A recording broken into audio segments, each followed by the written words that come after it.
Hello, welcome to today's planter session, Beating Burnout, brought to you by Geneva Push. Now, my name is Ben McKecken. I'm going to be your moderator today. Really glad you could join us, where we're going to discuss and learn together about how to defeat the common enemy of stress, fatigue, and yes, burning out. Now, throughout our session today, you're most welcome to interact with our speakers. You can do that by typing in questions. You use the question pane that's located in your GoToWebinar control panel in front of you on your screen. We're going to be answering your questions live straight after the initial interview, which is going to go for around 25 minutes or so. So make sure you get your questions in early. Also, we're recording today's session, and we're going to make the link available to the video within the next 48 hours or so. We're going to let you know about how to get to that via email. Now, before we get underway today, we'd really like to thank EA Insurance for making this webinar possible. If you haven't sorted out the insurance side of church planning yet, then we strongly recommend you start with a chat with EA. They can help you sort out everything from public liability to building, property, and contents insurance, as well as letting you know about the issues you haven't even thought of yet. So go to ea.org.au for much more information. And now it's on to our host today, Al Stewart. He's a director of Geneva Push and a church planter himself. He's a bloke, I'm sure, always feels energized and never frazzled. I'm going to hand over to Al now. He's going to introduce us to our special guest today, who's going to be walking us through beating burnout. Over to you, Al. Thanks very much, Ben. Thanks very much. Well, folks, it's a great pleasure to have Dr. Grant Bickerton with us. Grant's worked with Campus Crusade and Student Life for around 15 years. He's worked in the Middle East and he's worked here in Sydney. Now, particularly relevant today, though, Grant has a PhD in psychology, and it was a beautiful title of his PhD, he told me earlier, but I'm going to ask him to say it so that it's said the right way. Good morning, Grant. G'day, Al. How are you? Very well, mate. Very well. Thank you for being with us. What was the title of your PhD? What particularly? Yeah, my title was specifically looking at spiritual resources that contribute to a positive state of motivation amongst Christian workers. But broadly, what I was really interested in is what's the organisational factors, what are the psychological or personal factors, and what are the spiritual factors particularly that help promote well-being, healthy well-being among Christian workers here in Australia? Okay. How did you get into this? Why is this? And I've talked with you earlier. You fired up and passionate about it. What is it that grips you about this idea of helping Christian workers stress, burnout? To be honest, Al, my background is as a psychologist, but ever since my time being in ministry in the Middle East, I wanted to be involved in helping for the Great Commission. And as I got involved in ministry, just being around people in ministry, Christian workers, university workers, cross-cultural missionaries, I just saw that lots of people over time weren't doing well. Weren't doing well psychologically, weren't doing well relationally, weren't doing well spiritually, and when people left, I saw them leaving quite bad, and so I wanted to try to integrate my psychological background with trying to address some of these issues, like what is it that's going wrong, but more particularly, what is it that will promote healthy well-being? Particularly, how does our spiritual lives relate to that? Righto, so not just what's the problem, but like what do we do about it? What is a positive way to approach it? Absolutely. The goal in ministry isn't just to be not burnt out, barely scraping through. The goal, I suppose, like Paul would say, is never be lacking in zeal. But keeping your spiritual fervour serving the Lord, that's actually my interest. How do we do that? How do we help encourage that? Righto, excellent. Now, but let's look at the problem to start with, and particularly with Geneva Push, we're looking from the idea of church planting, from startup ministries. What are the things that make people in ministry and particularly church planters vulnerable to this idea of stress, burnout? You might want to tell us how you define burnout as well. Sure. Well, honestly, for me, there's a model that really helps identify or understand this whole aspect of stress and well-being, and that's this called the job demands resources model, which is a slide that's coming up. And what you can see in that model, which is about slide 6, is you'll see that there's both some job factors about the job that really do promote a state of burnout and negative outcomes. That's called that top line there, the health impairment model. And the next slide actually shows some specific factors that are the key job demands that instigate burnout. I'd say the ones that seem to pop up again and again for church workers that I think are particularly relevant for church planters, and that's firstly the sense of workload and work type. You know, there's just so much to do. It can be a sense of 24/7 on call, but also often getting into ministry, I go in with some specific ideas of what I want to do. Maybe it might be teaching the Bible or preaching or engaging and sharing my faith. But the role of a church planter is quite varied, and so there's some types of work that we've got to do in church planting that I just don't feel that suited to, and that's particularly draining of energy. So there's workload, that's a big key one. Right, so you end up working outside your kind of area of giftedness, and that can suck the life out of you when you're not gifted in an area. Yeah, and the reality is we've got to do it. You know, I need to consider fundraising. I need to consider all different kinds of things, other specific things that I really got into. So that will be one. Probably the other 4 would be things like, can be a lack of boundaries between work and non-work. You know, ministry, it's not a job, it's a lifestyle, and there's a real appropriateness to that. But at the same time, sometimes it can just pervade all of life such that I never feel like I can get away. That's another particular danger. Ambiguity about what is my role, what am I aiming for, how will I know that I'm there, what should I be doing in 6 months? A sense of ambiguity as to what actually I'm trying to do. How do I know if I'm getting there? Expectations, they're another one. High expectations. Financial stress, isolation, conflicts, they're the things, to be honest, they're the things that would be popping up again and again, I'd say, for church planters. And it's those experiences, when they're chronic and I feel like I'm not getting relief from them, that leads to an energy depletion, which becomes the root of burnout. Okay, and when you're just starting out, there is a real temptation to think, if I just put in a few more hours this week, things will go better. And so often guys are young and you just work more and more and more, and yeah. And I see you knocked it on the head there. Yeah, you really knocked that on the head there, because that's really important. You can go hard for a while, but eventually that overextending yourself over time, that leads to really what is the clear definition of burnout. And burnout's not just one thing, actually, it's a constellation of 3 things. And again, that's that exhaustion component. I feel I'm totally drained.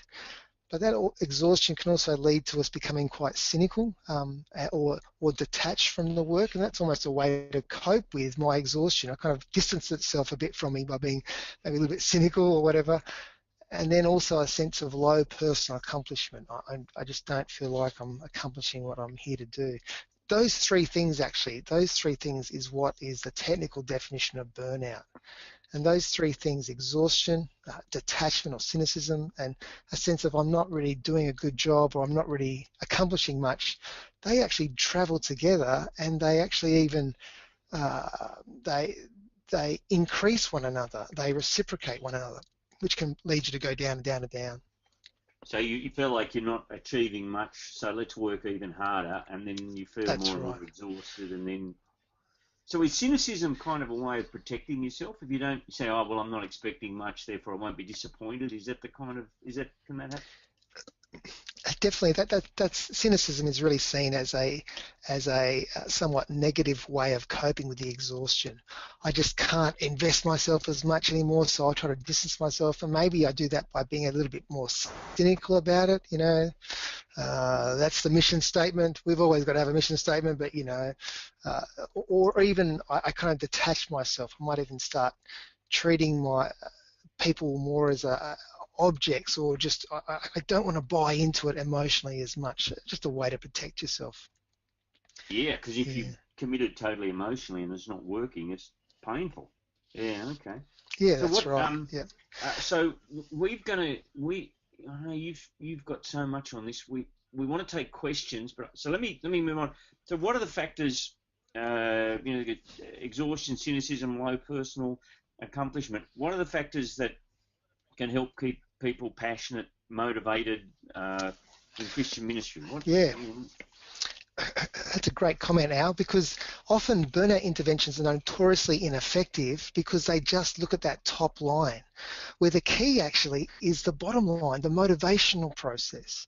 So you think about burnout, cynicism, and low personal accomplishment. The usual ways of trying to manage burnout is by take a holiday, do exercise, not work as much. And when you think about it, that's gonna help your exhaustion. That's true, but it doesn't change the cynicism.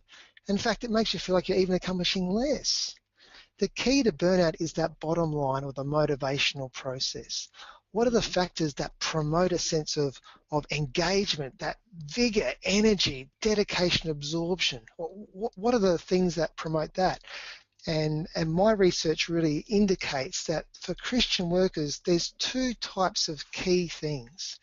Some aspects about the job, and there's some aspects about ourselves, specifically our own relationship or relatedness to God.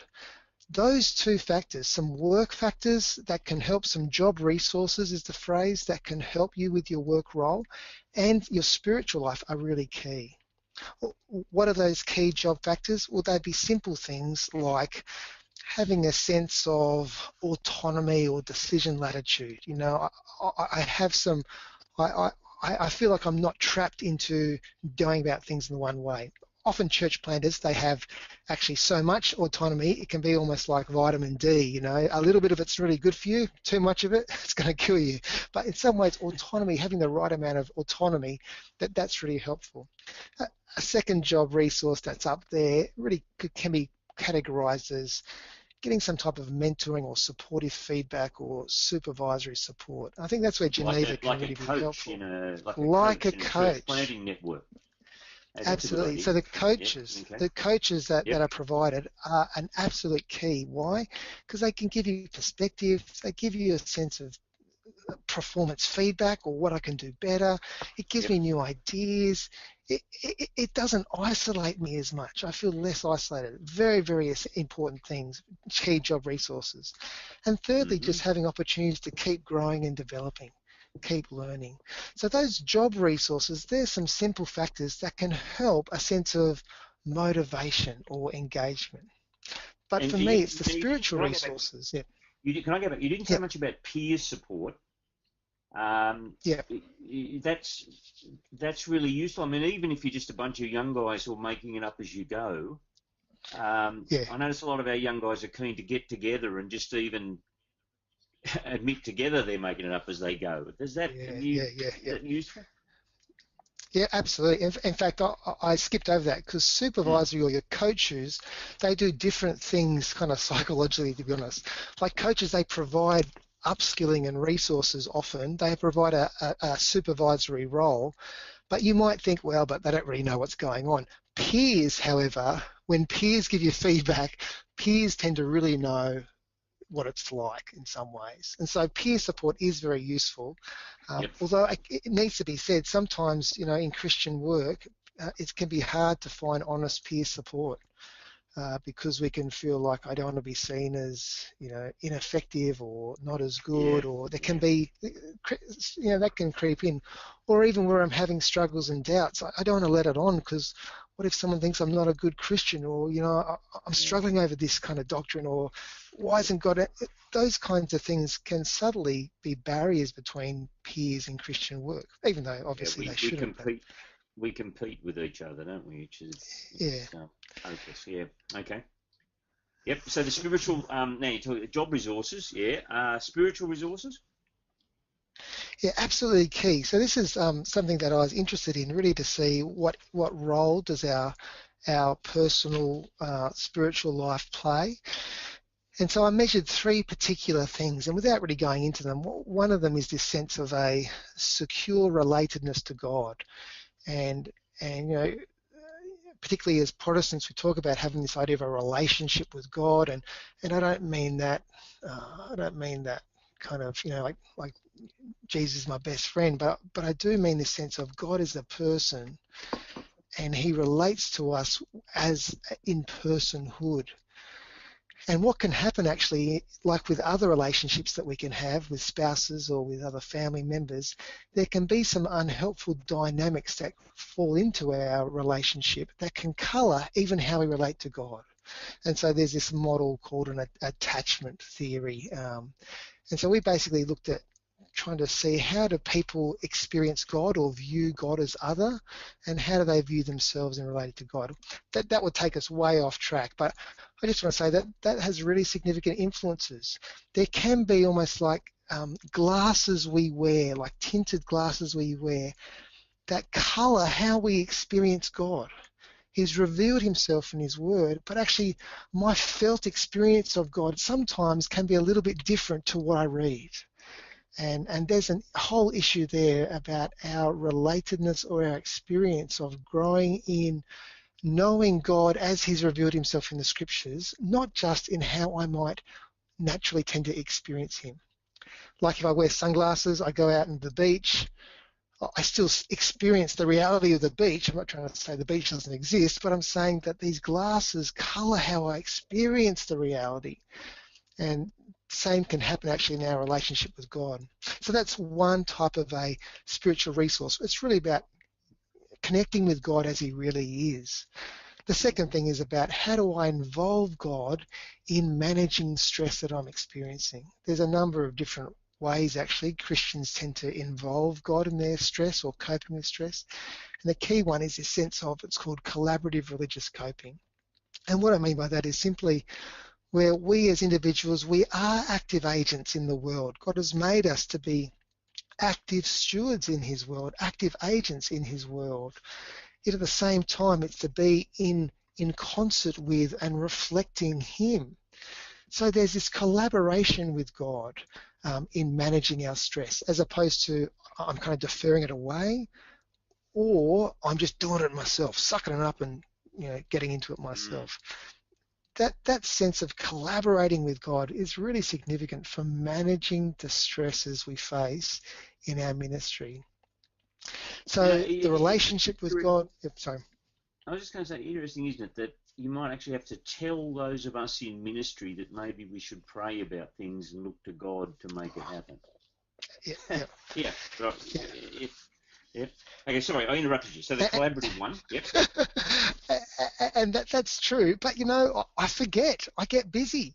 In fact, even I get competent. And so I can just forget somewhat to involve him. I can become almost a bit of a practical atheist, so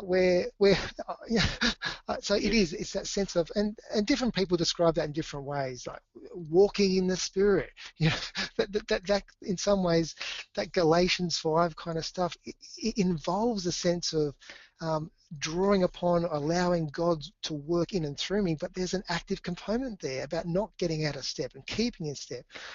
Anyway, yeah, so that's the second thing. So relatedness with God, genuinely relating and experiencing God as he's revealed himself in the scriptures, sense of collaborating with God. And that third thing is that sense of a call. And I know it's a bit of a touchy word, four-letter word, but basically what I mean by that is this sense of a conviction that this is what God wants me to do. And throughout the psychological literature, man, this is popping up over and over and over. Not about Christian workers, about zookeepers and all kinds of different things. When I have this sense of, as a Christian worker, I reckon this is what God wants me to be doing. Yep. That is a very powerful role in motivation and also in just dealing with stress. Now, where does a call come from? How do you get that? All that kind of stuff.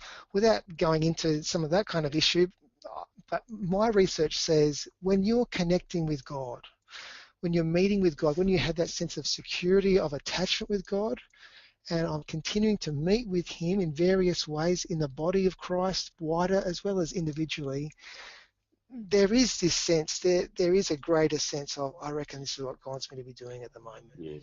And that can really help. Yep, I reckon zookeepers and church planters probably got a fair bit in common, really. Anyway, now we've got 5 minutes till we want to go to questions. Yep. I'm actually surprised.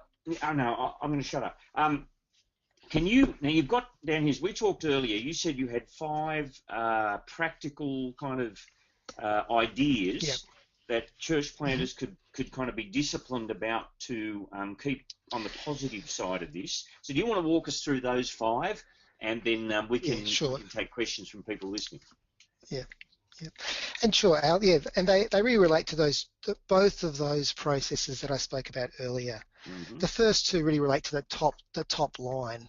Firstly, it's about thinking about, what do I have going on with my church planning work that I experience as demanding and taxing? What are the things that drain my energy? And actually trying to get them out on the table, identify what they are, and then try to figure out which one of these things for me are actually, I feel like they're motivational challenges. They're the things that actually that they take energy from me, but in some ways, like a John 4 kind of, they're food as well. This is what I'm here to do.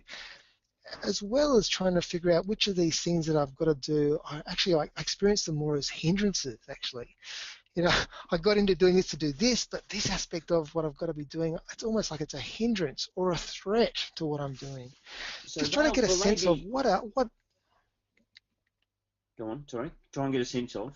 Yeah, just trying to get a sense of what are those demands that are challenges, what are the demands that are almost hindrances or threats. And that's my experience. It might be admin. It might be finances. It might be managing those conflicts that keep on coming up.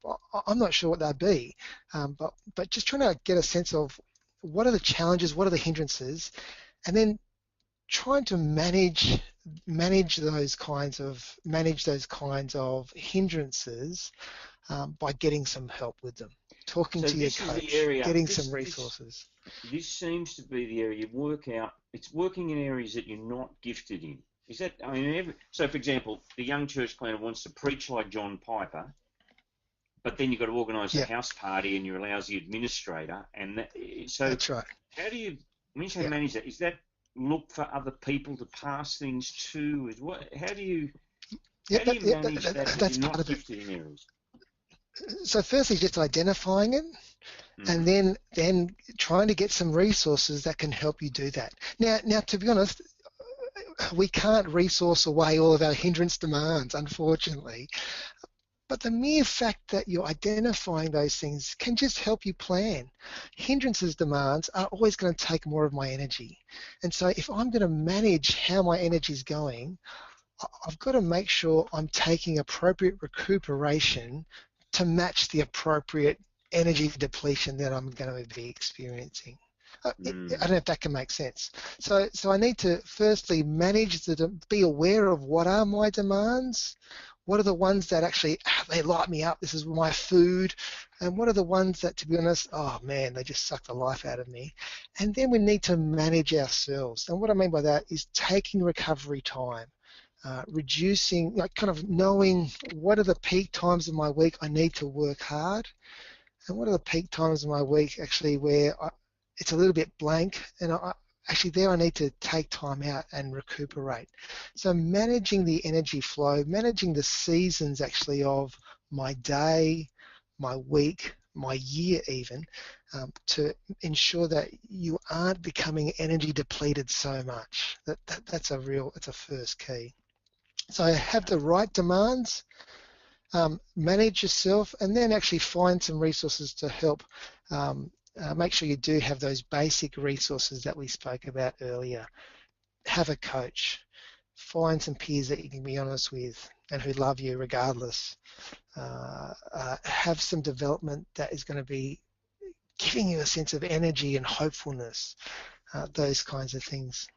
But then fourth and fifth, I would just say, is really about our spiritual lives. We need to be making time for personally meeting with God as He's revealed Himself in the person of Jesus and through His Word. Now, How do you do that? That's not going to be urgent often. But we need to make that a priority. Where like Al, when you were talking earlier, you had the phrase, "I'm a child of God first," and a church planter second. That's certainly true. And so whatever it is growing in your personal relational knowledge of God, what are the practices that help you connect to God? Is it through rigorous teaching? Is it with a spiritual director or a particular spiritual discipline within your tradition? We need this both as just children of God, as well as our ongoing conviction about what is it God that would be having us do at this point in time in our unique situation where I'm trying to plant this church. And finally, involving God in all aspects of our life, like having a sense of walking with God through all things of the day. I see that as, again, a really important thing. And if you want to hark back to Brother Lawrence, whatever it is, there's something about that I think it's really important. Like it says up there, that kind of Colossians 1:28 kind of idea of collaborating with God. To this end, I labour, says Paul, struggling with all of his energy that so powerfully works within me. So for me, that'd be the big five. Have the right demands, manage your demands, seek out the right resources to help you in your role and managing your demands, and then 4 and 5 about your own spiritual life. Ironically, ministry, some studies have been showing ministry can actually be bad for your spiritual life. And the longitudinal phase of my research showed that when I'm passionate for ministry, ironically, unless I'm making this a focus to keep on investing in our spiritual life, keep on investing in meeting with Jesus every day, that can actually get sidelined. And I can end up a year down the track, a crisis hits, and I ask, am I really meant to be doing this? And then I think, I have no idea because I don't feel like I've been connecting with God for the last 18 months. That can happen. And so we need to be making that a priority amidst the competing things that are going on, demanding our time and attention. That'd be my top 5. Yeah. Brother, it seems like such common sense, but obviously it's a great need. You were saying earlier about just how many Christian workers do struggle and are on the verge of burnout and so on. It's okay. Now, Al, there was this fascinating. There's this fascinating study I read a couple of years ago, just out of the States of the Presbyterian Church. I think it was 2007, and they found a correlation between ministry involvement and spiritual dryness, and that just speaks volumes, I think, in some ways. Wow. That can be true. Yes. Okay. Well, look, let's go to some questions. I'll feed them to you, and let's hear what you think. First question is from Isaac. He asks, the Apostle Paul seems to advocate working really hard to the point of pouring his life out as a drink offering. How do you reconcile this with avoiding burnout? Is there anything to be reconciled? Yeah, I think it's a totally different context. And so there's this sense of Paul responding in intimacy with Jesus. I think there's something about that. But I think there's just some very, very basic things about that time back then and the time right now. Fundamentally, there's no electric lights back then. There wasn't any computers back then. And so that the whole rhythm of the day back in the first century was set up, I think, in a much more sustainable rhythm, where today, we just plug on and plug in and just keep on going. And so I would suggest that the way Paul, there's some lifestyle aspects of the first century that promoted a more sustainable lifestyle. I'd say other things about Paul and his life would be around Sabbath. And whether Paul did take a Sabbath or not, I'd definitely suggest that the Apostle Paul had times of personal recuperation as opposed to working 24/7. He had an itinerant ministry. There's periods of travel. So I don't think it is the issue that Paul would be saying to us today, equating pouring ourselves out as a sacrifice with just flogging ourselves in ministry 24/7. Yeah, and Paul kept himself spiritually healthy and vibrant. So he's poured out his life. At the same time, Jesus says, "Come to me, and I'll give you rest." You're answering the question. Yeah. I got another one from Rainier. Are there, apart from what was mentioned, any physical signs of burnout? Yeah, definitely. What physical signs? So physical signs of stress, physical signs or consequences of burnout. Let me talk about emotional first. So anxiety and depression are the key outcomes actually in terms of burnout, and so you do see anxiety-like symptoms, and so there can be just inability to slow down. There can be increased heart rate. There can be feelings of almost panic at different times. There can be an increased need just to sleep. There can be all those types of almost depressive-like symptoms as well. So anxiety and depression-like symptoms would be the physical signs of burnout. Sometimes it gets evidenced in physical ailments as well, increased sickness, increased absenteeism. Those things are all consequences of burnout as well. Okay. What does we talked about the physical thing? Are there positive things that you can do in terms of just keep your walk with God healthy? What about physical? How do you actually organise your lifestyle to help? That's what I'm trying to say. Lifestyle. How can we help with that? Yeah. There's this thing called the 5 fingers of depression, and they're very, very relevant for managing burnout as well. So the 5 fingers of depression is firstly just watching your diet. So what are the things going into my system? What are the stimulants? What are the depressants? So watching alcohol intake, watching caffeine intake at different times of the day, that's significant. Secondly is looking to have some type of exercise, and for stress reduction, people say the key time to exercise usually is between 5 and 7 at night. Why is that? Because stress produces adrenaline. Adrenaline, if it's not burned off, produces cortisol, and they're very negative substances in our lives. But exercise can help burn that off. And that's so the time to exercise. Having some regular That's the time to exercise so you don't have to bath the kids. That's the that's another stress reduction benefit. Yeah, that's right. Sorry, keep going. Exercise. Why they say that is because like cortisol or adrenaline builds up during the day, and you want to blow it off before you get to sleep. And 5 to 7 p.m. you're going to get rid of some of that tension from the day, but still give yourselves a couple of hours or few hours to wind down before you go to sleep.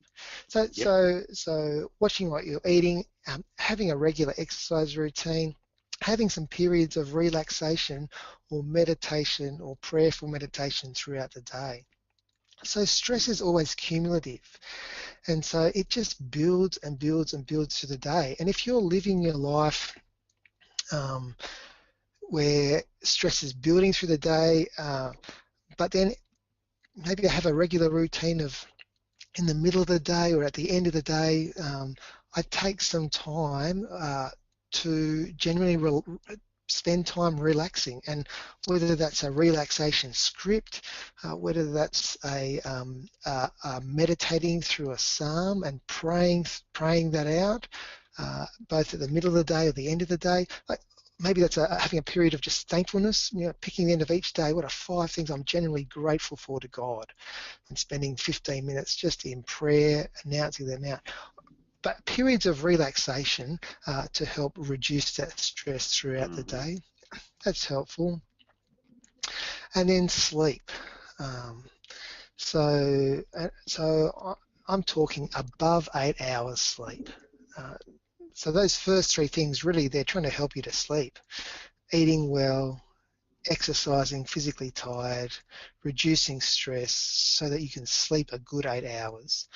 Those 4 things alone, if you improve those in 6 weeks, your mood will lift. And the last thing then is your cognitions, your thoughts. And that's kind of where meditating again on scripture, key scriptures that address the key stresses that I'm struggling with, that can be very helpful too. Now, of course, though, whenever you go to, I just say that whenever you go to burnout people, they always tell you those kinds of things to do, and it's like, far out. I'm so busy already, I can't even do it. I'm meant to be doing those other 5 things. And yeah, I know that's true. But that's just the reality. We've got to find ways to reduce our drive to fit more stuff in, to allow ourselves to have a more sustainable lifestyle. How do you know how much sleep you need? To be honest, I can't remember the last time I slept 8 hours. Yeah, I know. So, but sleep is a learned trait, and so there's always people who say, "Oh, I only need 4 hours. I only need 5 hours." To be brutally honest, I know there is some personal variation, but all the literature says actually we probably need 9 hours. So the more sleep, I know it's a bit contentious, but I would say, that's why I say 8, because people still balk at 8, but I'd say sleep is definitely a learned process. We need to have good sleep habits, good sleep hygiene. It is just an essential for us as humans. And again, it's like I was saying before, our technological lifestyle actually wages war against our natural need for sleep. And so, so I know it's difficult, but that's kind of what all the research says. Okay. What's sleep hygiene? Is it a shower before you go to bed? Or is it... So it's basically just saying good sleep habits. We're habitual sleepers. So that's why you get into habits of waking up at this time of the day or waking up at that time of the night, or I can't sleep before midnight. Well, that's because we're just not used to it. Good sleep hygiene is about good sleep habits. So making sure you have regular times where you get to bed, making sure you have regular times when you get up, making sure there's no screen activity an hour before you go to bed, things that are going to slow you down, maybe turning lights down even an hour before you go to bed to try to kick in some of those chemicals that remind you, oh, yeah, it's night, I need to be slow down. There's lots of that kind of stuff related to, if you just Google sleep habits, sleep hygiene, you'll get a whole raft of tips that could really help. And that needs to be learnt over the years. But yeah, it's a really important area. So don't have a television in the bedroom, I've been told. I mean, I don't, but I've heard that again and again. If you want to sleep properly, you said no screens? Yeah, no screens. iPads, iPhones, games before you go to sleep. I tell you, it wakes you up. They're stimulating your mind. It doesn't help you sleep. Okay, all right. Look, I've got a question from Gavin. Another good topic. How do we encourage and support our peers if we see they're starting to burn out? Yeah. Peers, if we see they're starting to burn out. Yeah, that's a great call, Gavin. So I would just I would ask if we could meet up weekly to just talk about what's going on, and to try to enforce some more sustainable rhythm for them. Yep. What would I do? Well, that's what I would do, but I don't know if that's. I would bring it up. Just bring it up. Let them know that you love them, and be a person who you want to say, mate, I don't think this is helpful. I want to see you in it for the long haul. What do you think? Do you think we can encourage them to get some advice from their coach, encourage them to get a coach? Yeah, I would just get involved. Actually, I'd just bring it up. Do you think there's ever a time to say to a mate or a peer that this is killing you and it's not working and it's time to take a break or go and do something else? Or I think that's complicated. I really think that's a complicated thing to say. But I just have to say yes. There are times. The thing with burnout is it's a chronic condition. So it's not like people wake up overnight and I'm burnt out. It sneaks up week after week after month into the years. So you're probably looking at a series of 6 to 18 months at least yes. for that hardcore burnout to really kick in. So it doesn't just happen overnight. And so usually there's a series of thoughts about leaving a person has when they are burnt out. Yeah, so intervening, there's probably multiple places to intervene before you have to say something like that. Yep. Okay. I've just learned. I'll read a question here from Mark, and I didn't know this. Question from Mark. The world has woken up to discover that Robin Williams has suicided this morning. I didn't know that. I hadn't seen the news. How do we recognise the signs in friends like planters whose job involves providing a positive face to the community? So we get good at painting on a happy face while we're dying inside. Any signs to look for, friends?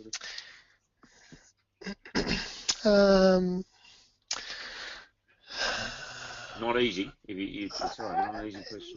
Yeah. It's true. Again, like the first thing about this whole issue, I would say, before its signs, is it's helping people to not be isolated, and to be able to experience communities or relationships where they have both grace and truth being regularly shared together.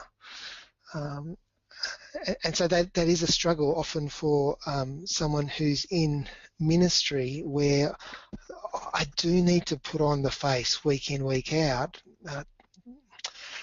but we definitely need those relationships where I can be honest with how those things are going. The classic symptoms of depression is flattened or reduced positive affect over time, and a marked decrease in interest or pleasure from activities that usually do bring interest and pleasure. So they're things that they would be helpful to look out for if you're just seeing someone like that. People who tend to, and people just asking questions actually about suicide, never being afraid to say, have you been thinking about hurting yourself or harming yourself or killing yourself? Asking those questions is never a bad thing to do. There's often ambivalence that goes along with people who are thinking of taking their life. People who are depressed will tend to have that. Right. Do you mean? Sorry, Al. Yeah. Look. If there's previously things that someone really loved, so you've got a mate that loved golf or loved fishing or loved music, and kind of their interest in that has just closed down, and there's the colour's gone out of their life. Is that the sort of thing to look for? Yeah, absolutely. So they're markers of depression. And so when you're seeing that type of thing across the board, or particularly in those activities that they used to just love to do all the time, I used to love surfing, I just can't be bothered anymore. They are definitely markers that life is not going well. Okay. Now we've got a question from Jared. Okay, here we go. Well, this one should fire you up. What would Grant say to someone who says that, quote, burnout isn't real? As in, if a church planter or a church worker reckons they're burned out, it's because they must be inefficient or taking on too much. Burnout must be their fault. So he's asking the question, what would you say to that? But you do hear this sort of thing, out there. Yeah. Well, to be honest, I think that's why it's important to define clearly what we mean by burnout. So burnout has been a real kind of buzzword around. And so when I'm talking about burnout, I do mean those three things: a sense of emotional exhaustion, a growing sense of cynicism, and just a sense of low accomplishment. They're a subjective experience. Those three things are subjective experience.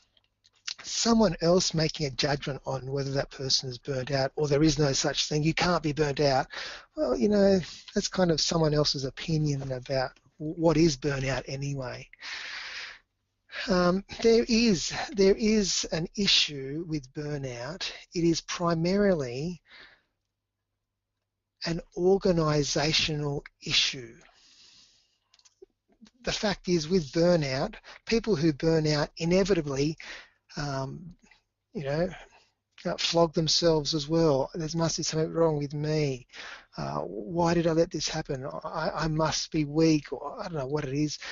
But to be honest, burnout is not an individual issue, it's a systemic issue. Burnout is primarily driven by the system a person's a part of. That's why the organisation, or the church per se, or the church community, they're responsible. It's not just an individual person's issue. Sure, there's interactions, sure, there's personal factors, but it's a systemic issue. So what would I say to a person who says, burnout doesn't exist, it's all in their mind, it's just for weak people? Well, I don't know what to say, to be honest. I just think it's they're uninformed, and that's their opinion. Yeah. I don't know. The Earth's flat. Well, is it? Yeah, give us a headbutt would probably be the headbutt to the bridge of the nose. We've got a question from John. What are the most common misconceptions about what it takes to beat burnout? So what are the most common misconceptions about what it takes to beat burnout? The most common misconceptions are it'll be fixed by a holiday and by doing less. The other misconception is it's all got to be the individual who changes. So all of those things are involved, but to be honest, they're not going to beat burnout. The key to burnout is not just it's having the right job demands, not just taking away any job demand, and it's having the right motivations, the right resources, spiritual resources, job resources that enable you to do what I'm there to do. They're the things that will beat burnout. It's not just, look, take a holiday and you'll come back and you'll be right. If the system that you'll be going back into hasn't changed, and if how you are engaging in that system hasn't changed, it's not going to change at all. So doing the same thing will give you the same results. That's the... Yep. That's right. Even if you do have a holiday. So holidays are good, though. What would you say about... Of course, the role of holidays and Christian workers, he says? Yeah, to be honest, I'd say you need to have at least, when you take holidays, take 2-week holidays. Take your holidays strategically. Make sure they're about a month or 3 weeks after a particularly busy time. That's the time to take holidays. So you have a really busy time, let's say it's Christmas or it's Easter. Don't take a holiday on Easter Monday. Take a holiday maybe in May. So you give yourself a chance to kind of recover on the job and then take your 2 weeks holiday. But the key for recuperation isn't the holiday, it's the daily detachment. So again, really the interesting research is saying it's not about having your 2-week holiday. In fact, it's not even about just having your Sabbath day, important as that is. What's needed is every day taking time to detach from work and engage with something else that's actually recreating you, recreative. A daily detachment. So what is it for you? So actually, ironically, clergy who have families have lower burnout. Why? Because you've got to detach from work. You've got to, as we were saying before, bath the kids. It forces you to detach in some ways. And I don't want to be flippant about that. Obviously, that's hard work in itself. But you know what I'm trying to say? You're forced to detach, and you have more opportunity to engage with something else. And that's true for us all. Every day we need to find those ways to recuperate every day, to detach and re-engage. So it's daily detachment. It's a Sabbath. And it's solid 2-week blocks at strategic points of the year. Okay. I mean, and of course, as my wife reminds me when I don't do that, the job of Jesus is already taken, dear. I've got a question from Keith. Actually, you'll need the wisdom of Solomon for this one, mate. This is a beauty. What would you see as an ideal number of working hours per week for a ministry worker, given the nature of the work and the need for recovery times that you mentioned? Oh, mate, what a great question. There you go, Solomon. Yeah. And of course, I just flick it and say, well, it's always got to be a combination of factors. So personality-wise, some people do have different capacities for different.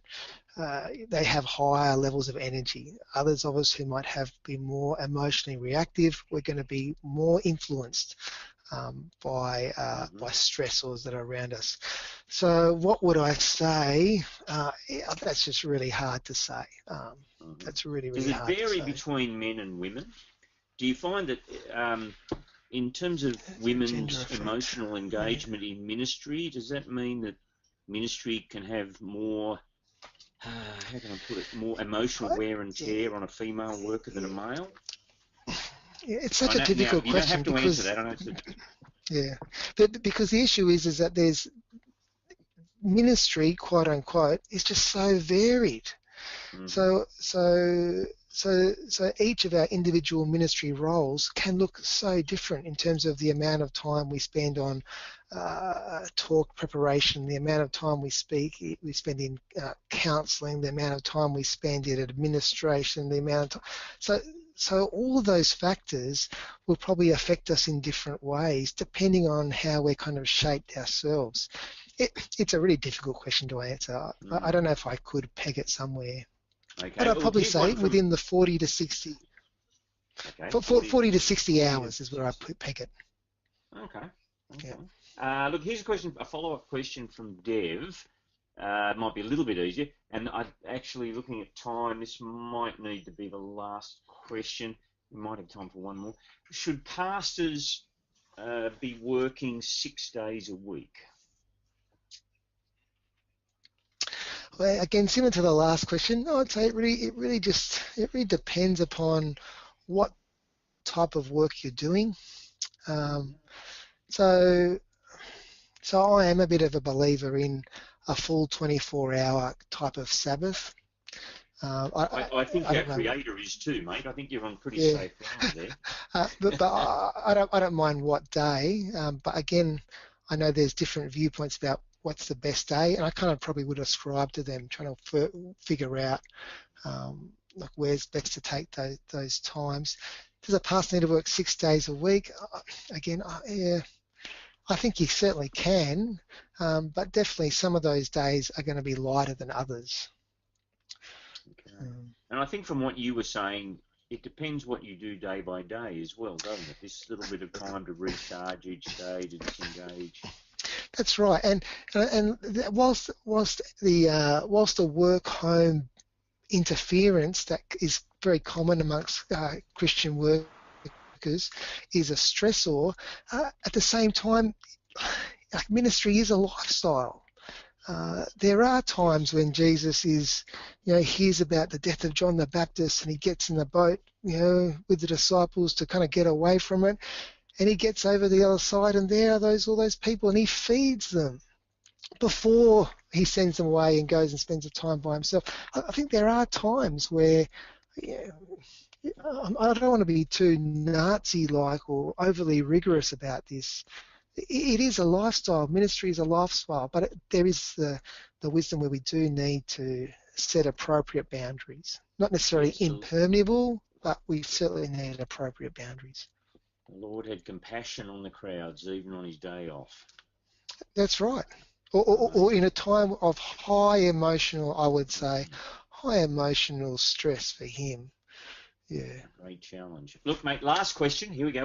We've got 2 or 3 minutes. How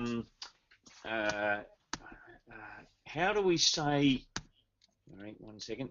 How do we say no gracefully but with purpose? Any strategic tips would be helpful for situations where there's many competing voices. Any thoughts on how to say no gracefully?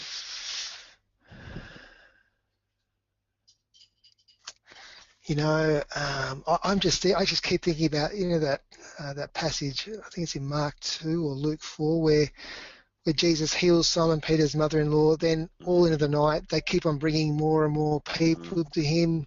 Heals in the night. Next morning, he goes up, spends time with the Father. Disciples come and say, "Where are you? Everyone's looking for you." And he says, basically, "No, we've got to leave Capernaum because I've got to go to other places and preach the gospel there, because that's why I was sent." And I think there's something there about having a conviction about what it is that God has for me to be doing in this situation. And that can get worked out through conversation, that can get worked out through personal discernment, but I really believe it's got to be worked out in the body of Christ together. I think that gives me personally a position from which to say yes and no to things. That certainly helps me. So how to say no? I often wonder how Jesus said no at Capernaum that morning, but I think sometimes it helps if I have a clarity of what I am convicted that God has gifted and made me in the body to be doing uniquely, maybe at this point in time. So that might allow me to say no to starting the youth group now, but yes to taking the opportunity to do something else, if you kind of know what I mean. So it was Jesus' big yes that let him say no to other things. Absolutely. It's a clarity of purpose that enables me to say no. And well, where does that purpose come from? I'm not saying it has to come from you being up on a mountain. I think it needs to come from the Christian community as we meet and pray and talk together.